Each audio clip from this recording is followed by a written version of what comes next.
Всем привет, ребята! Рад видеть вас снова на канале. Сегодня у нас действительно интересный выпуск, потому что разработчики Whiteout Survival предоставили обратную связь для игроков. Мы узнаем, что они думают о последних обновлениях, какие проблемы заметили сами, и главное, какие изменения и улучшения нас ждут в ближайшее время. Обсудим все подробно.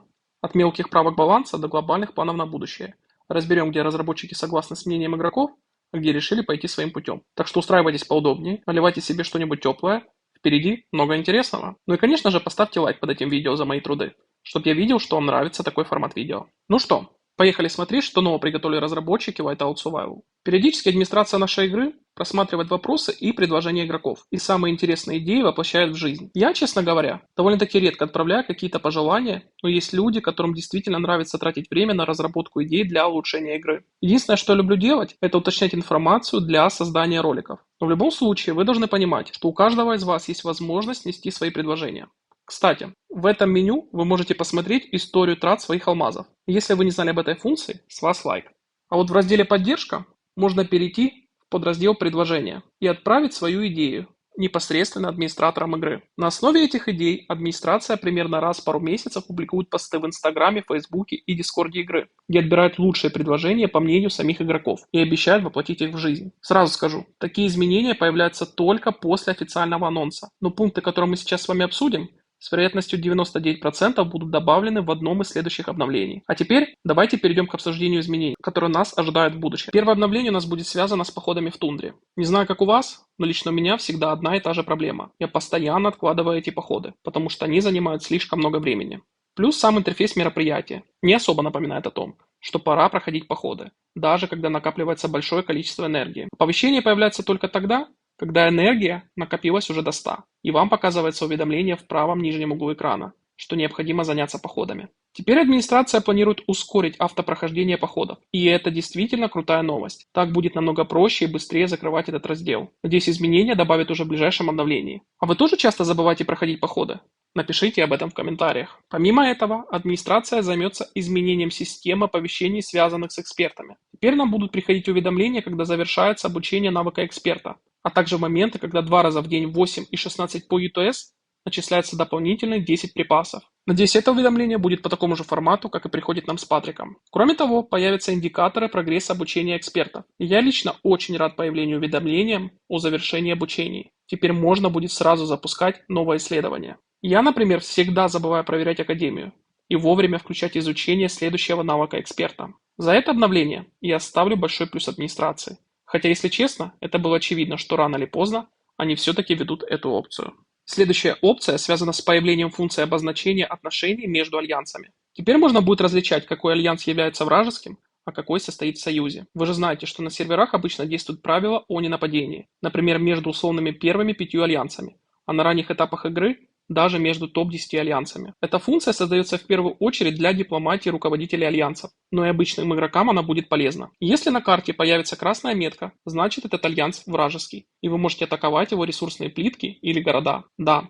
фермерские альянсы тоже будут как-то помечаться, но более детальный функционал мы сможем с вами обсудить уже в следующем обновлении. И следующее обновление связано с битвой. Как вы знаете, в последнее время в игре появляется все больше различных событий. Литейная, каньон, замок, Лига бойцов тундры, рудник, Драконий тиран. Иногда бывает действительно неудобно искать старый отчет в истории, и вот теперь нам на помощь придет новая функция. Боевые отчеты с разных событий будут иметь собственную метку для удобного поиска, а также некоторые из них будут объединены по аналогии как с мероприятием Безумного Джо и Медвежьей ловушки. Я, например, люблю анализировать свои отчеты после СВС или, к примеру, рудника, когда стараюсь на секунду попасть в главную жилу, и теперь это делать будет намного удобнее. Так что за это нововведение однозначно плюс администрации. Битв действительно много. И эта опция поможет сэкономить время на поиске нужного отчета.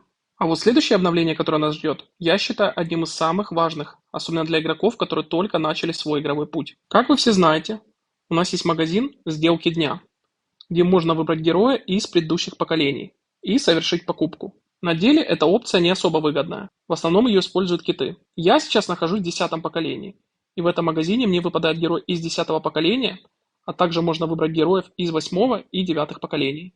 Так вот, администрация хочет внести интересное изменение. Допустим, вы играете в 5-м поколении и знаете, что в колесе фортуны у вас падает Гектор. Теперь, согласно информации о грядущем обновлении, разработчики хотят добавить возможность самостоятельно выбирать героя для колеса фортуны. Вы сможете использовать алмазы, чтобы, например, забрать условного Гектора из 5-го поколения, или же выбрать вместо него Лин из 4-го, либо Мию из 3-го поколения. Это значит, что если вы, скажем, находитесь в 7-м поколении, вы сможете при желании использовать алмазы, чтобы докрутить героя из 5-го либо 6-го поколения. На мой взгляд, опция действительно крутая. Например, кто-то не успел полностью собрать Мию из 3-го поколения, которую я, кстати, настоятельно рекомендую всем игрокам, или того же Флинта из 2-го поколения. Теперь таких возможностей станет больше. В целом, это отличное нововведение, и лично я считаю его одним из самых лучших в предстоящем обновлении. Следующее обновление не менее важное. Мы уже с вами в одном из предыдущих роликов обсуждали, что при улучшении навыка Сирила на вместимость очень неудобно настраивать формации на медведя. Теперь администрация планирует сделать так, что мы могли более комфортно настраивать формации. Как именно это будет реализовано, узнаем уже в ближайшем обновлении. Помимо этого, как вы все прекрасно знаете, сейчас в настройках можно сохранить только 8 формаций. В будущем администрация хочет увеличить количество слотов до 12, и это действительно удобно. После каждой битвы за Литейную, или, например, за замок, приходится заново выставлять формации. А теперь у нас появится больше возможностей для их сохранения. Как это будет реализовано? Мне кажется, несут изменения в VIP-уровнях, где добавят эту опцию. Так что и этому новшеству я ставлю большой плюс. И еще одно обновление, которое нас ждет в будущем, это изменения в структуре марша и телепортов событий Драконий Тиран. Те, кто участвует в этом мероприятии, знают, что количество одновременно идущих маршей там, мягко говоря, огромное. Ведь участвует порядка 100 серверов. Кроме того, администрация хочет упростить механику телепорта в этом событии. Речь идет о ситуации, когда на поле боя есть свободное место, но вы не можете быстро телепортироваться, потому что по этому участку проходят марши. Из-за этого приходится многократно нажимать и терять время. Сейчас они хотят как-то скрыть марши, либо мы сможем самостоятельно выбирать те позиции, которые нам интересны для телепорта. Лично у меня не раз бывало, что я не успевал занять удобное место рядом со своим альянсом. В самом начале мероприятия приходилось долго искать подходящую позицию, а когда находил, то не всегда мог оперативно телепортироваться из-за проходящих маршей. Теперь администрация хочет немного упростить этот процесс, и за это им ставим однозначный плюс. Вот в целом и вся информация, которую на данный момент предоставили разработчики. Еще раз хочу напомнить, что эти нововведения пока не вышли и появятся в одном из следующих обновлений, так что остается ждать официального анонса. И как только выйдет обновление, мы обязательно это обсудим в отдельном ролике. В целом приятно видеть, что администрация периодически старается упростить игровой процесс, ведь мероприятий у нас с вами действительно немало. Особенно порадовала новость, связанная с Колесом Фортуны. Она действительно может помочь игрокам без доната определиться с приоритетом при выборе героя в период между двумя последними поколениями. За это администрации большой плюс. Кроме того, все чаще на форумах появляется информация о возможном добавлении войск 12 уровня. Мне уже попадалось немало скриншотов с азиатских форумов. Если вы хотите, чтобы мы подробнее разобрали эту тему в нашей рубрике «Инсайды», обязательно напишите об этом в комментариях. А в целом, за все эти будущие обновления, которые мы обсудили в этом ролике, я администрации ставлю уверенный плюс. Ну что, друзья, на сегодня это все. Спасибо, что досмотрели ролик до конца. Надеюсь, вам было интересно узнать, что думают разработчики и куда движется Whiteout Survival. Обязательно пишите в комментариях, что вы думаете о всех этих изменениях.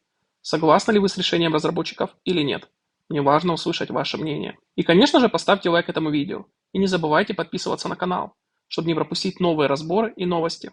А если хотите быть в курсе еще раньше, залетайте в мой телеграм-канал.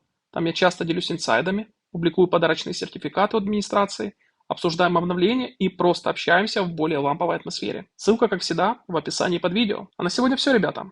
Всем спасибо за просмотр, всем пока-пока.